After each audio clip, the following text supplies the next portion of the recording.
Okay. What was school like for you? Grammar school, high school, college? Were you a nerd? Were you My life is one of complicated. those cool girls that, you know what I'm saying? What was your deal? Let's go with grammar school first. Grammar school was Catholic school, Okay. and from kindergarten to eighth grade, I traveled with the same class, the same kids. Yeah. At what age do you think that kids become aware of color? Maybe 12, 11? Consciously in a where they can see that there's a real difference, or just Yeah, like, where they're formulating opinions, and yes, I would say around around, 10, 12. yeah. So I graduated out of the eighth grade at the age of 13. So between 11 to my graduation, every day I was a nigger. Wow. Every fucking day I was a nigger. There was three boys that used to hang together, and every single day they called me a nigger. I was in a Catholic school, but because my brothers were like crazy, and so was my father, I internalized and kept it in because I said I don't want these men going to jail because they're gonna come up here and kill somebody. So at 10, 11, 12, 11, 12, 13. 13. Okay, so you had the capacity to think, if I tell my father and brothers, they're going to come down here and it's going to be worse for them. They're gonna go to jail and I'm gonna That's lose what I'm them. saying. I'm gonna lose them. Yeah. And I didn't want that. So, I had friends, female friends. They were white. How do they, how do they just come up to you? Like, paint the picture. You walk into school, did they just blurt it out, or do they come to your face? Are they pushing you? I was the only black one in the class of like 30 kids. Okay, The so only black one. they weren't mistaken who they were talking about. So I can remember their names.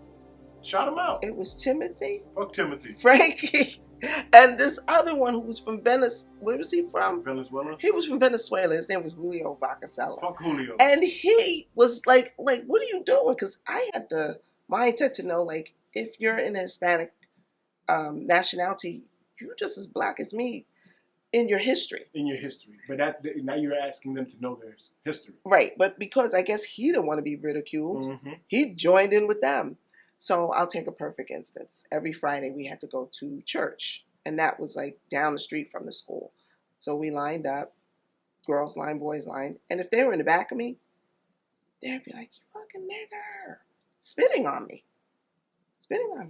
literally. How do you react? Well, I ever, used to. What did I used to do? Because now I'm dredging up an old You never shit. swung on nobody? Yes, that's when it all stopped, when I lost it.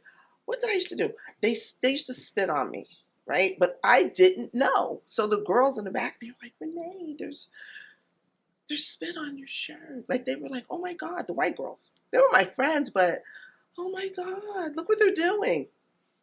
So one day I turned around, so I have to come out of the line with the girls and go into the boys' line. And I just pulled one just by his hair and wrapped it around my head, on my hand, and I just drug him down to the ground. The other ones aren't doing anything. And what are they going to do? So he's trying to fight back, but he couldn't. So we had nuns as teacher, and I don't know if you know anything about these Catholic school nuns. They were crazy. Mm-hmm. They were like scariest things, because now they're a little bit more shaped up and they look human. Back then, they all look like witches. The long gown down to the floor, black. Yeah, scary. The long habit. So imagine being a 10-year-old and they're hovering above you, a bunch of robed, gowned nuns. That's kind of creepy. So here's, her name was Sister Lucille. Get back in line. Get back in line. Stop that. So in my mind, I'm like, wait till we get back to the school. And we're outside in recess, because now you're really going to get fucked up. So in his mind, he's like, oh, this is the first time, I guess, that she's reacting. But I had just had it. Yeah, that's a come on. I had just totally had it. And so how did that end? Did you guys did he ever apologize? No. No, he stayed ignorant? One of the good things about my dad, where he worked, he was able to make like metal shit. So he made me a metal ruler, like to use for school, like with the protractor and everything for math. He sharpened it up like a shank. The edges were like really sharp. So I swung on him, and it cut his neck going across here, and he was bleeding. And I realized I could have killed this kid. With reason. I could have killed this kid. I could have killed him. Because if it would have Well, crossed his I'm jugular. sorry, let me say, because people listening, let me say that, not with reason, but at 11, 12, 13 years old, you're not reporting this to your family because you know what can happen to them. So you decide to take these things into your own hand. I'm not saying he should have died, but you had a reason to swing on him, and that was the result. How they say, don't smack nobody and be upset if they punch you back. You weren't supposed to put your hands on them in the first place. Sure. Okay. I mean, my intention was to like swat at him, but not thinking, okay, the sharp edges of this ruler that my dad made. That's just how that went. And then we're in the principal's office, of course, and my father found out, and my whole thing was, he called me a nigger. Like, call me a nigger. That's just a reason to just jump on somebody back then. And not just once. Yeah. And then, the principal was like, well, how often has this been going on? I said, every single day. How come you didn't tell anybody? I just didn't. But I'm good now because his whole neck was bleeding. His shirt was red. So after that was the end of it. He didn't even speak to me anymore. He never said. Any issues with his parents? His mother came up there and raised hell. But my father was there, and my brothers were there because they were like a trio. Mm-hmm. And they were yelling at her. Her husband wasn't there. So she kind of just said, like, let me just get my son the fuck out of here. Go home and just... She never apologized? If she did, she didn't do it to me. Okay. So you don't know if that, so I don't you know if that continued in the home. Like she was, it's cool, continue being you, or she didn't try to strain. You don't know if she tried to strain him. I don't know. I just don't know. But when he came back to school, which was like a day, I think he took time off. He was all bandaged up over here, and then that made the other two leave me the hell alone. With reason. Yeah, it was just. And then my brothers used to tell me when they were little in St. Louis, it was a fight every day for them just to get home from school. Wow. I mean, I wasn't born yet, but I can identify with them because I'm like, yeah, it was a fight every day with these fucking three boys. Okay, you've been through all this crazy drama at 11, 12, 13. You're going into high school. You have a different mentality now. You drew blood. You drew blood already. You're coming in as a warrior to high school. High school was great. So how does that go? My father wanted me to go to another Catholic school, and I just said straight up, like, I'm not doing it. So I had the support of my grandmother. I was like, I got friends and cousins over here in the, it's called the Weekway section in Newark. You see, I'm straight out of Newark. And I said, I want to go to an all-black high school. I can't take it. I don't want to wear uniforms anymore. I don't want to live under this Catholic doctrine. I'm sick of it. He wanted me to go because he felt that I was going to get a better education. But he wasn't looking at the fact that it's all white people. He didn't know what it was doing to you. And I don't want this shit. So he agreed. And even I went. After that situation with the kid screaming the words at you, he still said, It was like, okay, well, you know what? We're just going to dust it off and you're going to finish school. Because why would I come out of that school after being there since kindergarten, But high school was better. High school was grand. It was wonderful. Best experience. What do you remember? Cheerleading, cutting class, whole bunch of friends. Coming into the awareness as a female that I'm really not ugly. I mean, I wasn't thinking I was the most beautiful thing, but when you're in the only black one in a class of white people, I can only imagine. Nobody's talking to you. Nobody's looking at you. There's no guys leaving the Valentine's Day cards and all that. Yeah, stuff. I was getting them, but it was from my girlfriends. Everybody gives a card, to the class. But I didn't feel comfortable in my skin because... And you didn't know that it wasn't your skin you were uncomfortable with. You was uncomfortable with the environment your skin was placed in. Exactly. Okay. So when I went to Weekway, that's the high school I went to, I was like, yes, my people. I mean, I was like in a zone with it. You must have been vibrating. It was great. I made so many friends. I was popular, but I didn't know I was popular. You know what I'm saying? Mm-hmm. And my son used to say, when is popular? I said, popular is when everybody knows who you are, but you don't really know people. Like, everybody knows your name, but you don't know who everybody is. So I was popular. What year is this?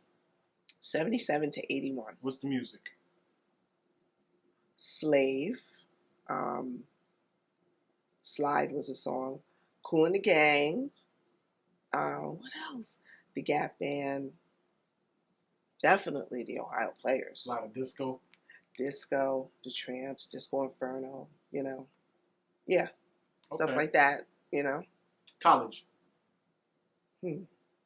whole nother issue.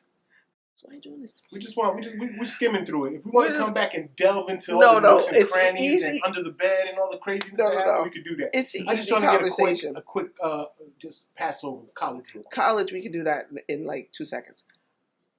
Because my father didn't feel that my academic potential in the public school was as great as he wanted it to be, because he was all about the academic. When I went into my first year of high school, I was repeating what I just did in 8th grade. So they thought I was a star. But I wasn't. I just did it. So by the time I got to 10th grade, 11th, 12th, I was cutting class. I was having fun. I was still maintaining my grades. You know, I didn't fail anything. I didn't stay back. But my father was like, coming out of there, you're going to go to Mount St. Dominic's. And I'm like, you're going to put me in a Catholic college? No. So he didn't even want you to choose what school you wanted to go to? He had it all set. Did you eventually have any say, or did you go to that college? I went to that college for 1 year, and I was like, I didn't want to do it. I was just not motivated, because by then, the streets was cold. Oh, he was trying to run around. You know, I wanted to party. How old are you at this point? 18, 19. Okay. And how far was the college?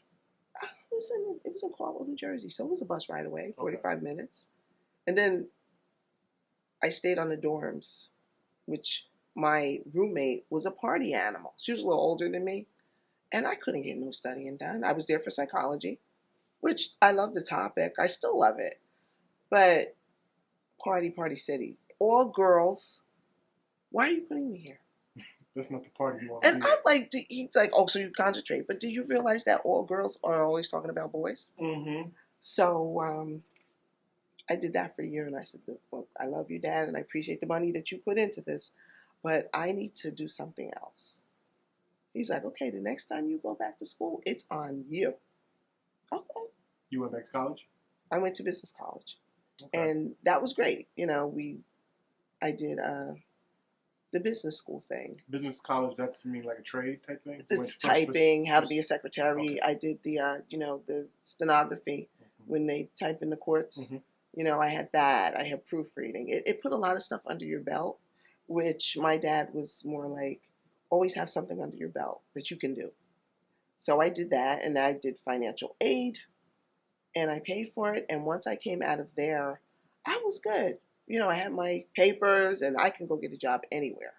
So that's what I did. I started doing secretarial work and accounting and a whole bunch of partying.